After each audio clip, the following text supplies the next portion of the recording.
My mom kicked me out of the house 9 years ago to please my stepdad, saying she didn't want to see a reminder of my dad in her house.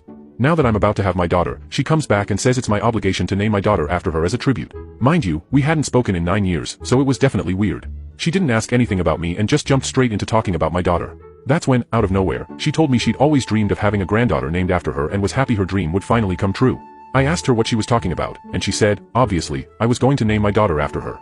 For context, my great-grandmother did the same with my grandma, and my grandma did it with my mom, so I guess my mom assumed I'd do the same. I told her I wasn't going to do that and that I never planned on continuing that tradition.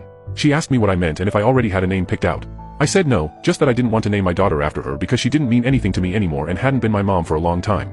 She said that was ridiculous, that everyone had respected the tradition, and it was my obligation to do the same. Since I wanted to be difficult, she said she was coming to my house to settle things and demand her rights. Then she hung up. My grandma called me right after, all worked up, saying my mom was serious and had stopped by her place, saying she was coming to my house. So, as I'm writing this,